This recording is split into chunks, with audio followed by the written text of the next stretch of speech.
लेकिन इसी समय हिंद महासागर में एक ऐसा घटनाक्रम हुआ जिसने पूरी दुनिया को चिंतित कर दिया। दिसंबर 1971 के मध्य में अमेरिका ने एक बड़ा कदम उठाया। अमेरिकी नौसेना का 7वां बेड़ा बंगाल की खाड़ी की ओर बढ़ने लगा। इस बेड़े का नेतृत्व कर रहा था विशाल विमान वाहक पोत USS एंटरप्राइज। इस खबर ने भारत में चिंता पैदा कर दी, क्योंकि ये साफ संकेत था कि अमेरिका पाकिस्तान की मदद करना चाहता है। लेकिन उसी समय सोवियत संघ ने भी अपनी नौसेना को हिंद महासागर की ओर भेज दिया। अब स्थिति ये थी कि दो महाशक्तियों की नौसेनाएं आमने सामने खड़ी थीं। लेकिन भारत ने अपने सैन्य अभियान को रोकने के बजाय और तेज कर दिया, क्योंकि भारतीय सेना जानती थी अगर ढाका जल्दी गिर गया तो युद्ध खत्म हो जाएगा और दुनिया के पास प्रतिक्रिया देने का समय भी नहीं होगा। दिसंबर 1971 के दूसरे सप्ताह तक भारतीय सेना ढाका के बेहद करीब पहुंच चुकी थी। पाकिस्तानी सेना के कमांडर थे AAK नियाजी, लेकिन उनकी स्थिति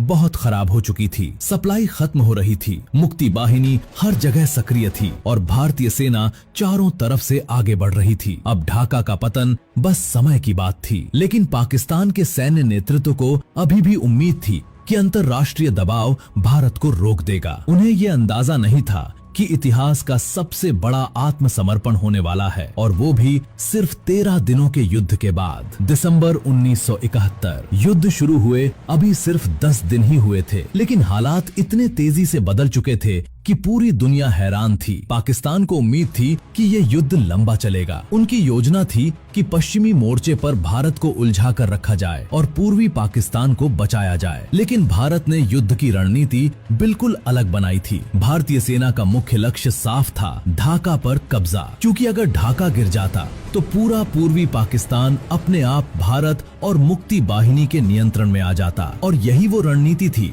जिसने युद्ध को बहुत तेजी से खत्म करने की नींव रख दी। पूर्वी पाकिस्तान में भारतीय सेना की कमान संभाल रहे थे जगजीत सिंह अरोरा। उनके साथ कई अनुभवी जनरल और अधिकारी थे, जिन्होंने युद्ध की एक तेज और लचीली योजना बना। 11 दिसंबर 1971 पूर्वी पाकिस्तान के टांगाइल क्षेत्र में अचानक आसमान में भारतीय विमानों की आवाज गूंजने लगी। कुछ ही मिनटों में सैकड़ों पैराट्रूपर्स जमीन पर उतरने लगे। ये भारतीय सेना का एक बड़ा एयरबॉर्न ऑपरेशन था। इस मिशन का उद्देश्य था ढाका की ओर जाने वाले महत्वपूर्ण मार्गों पर कब्जा करना। इस ऑपरेशन में भारतीय सेना की पैराशूट रेजिमेंट के सैनिक शामिल थे। इन सैनिकों ने जमीन पर उतरते ही तेजी से आगे बढ़ना शुरू कर दिया। उनका लक्ष्य था पाकिस्तानी सेना की 93 ब्रिगेड को ढाका तक पहुंचने से रोकना। ये ऑपरेशन पूरी तरह सफल रहा। भारतीय सैनिकों ने महत्वपूर्ण पुलों और सड़कों पर कब्जा कर लिया। अब ढाका की रक्षा करने वाली पाकिस्तानी सेना का संपर्क बाकी क्षेत्रों से लगभग टूट चुका था। ये एक ऐसा क्षण था जिसने पाकिस्तान की स्थिति को बेहद कमजोर कर दिया। लेकिन ढाका अभी भी पूरी तरह घिरा नहीं था, और इसी समय भारतीय वायुसेना और नौसेना ने भी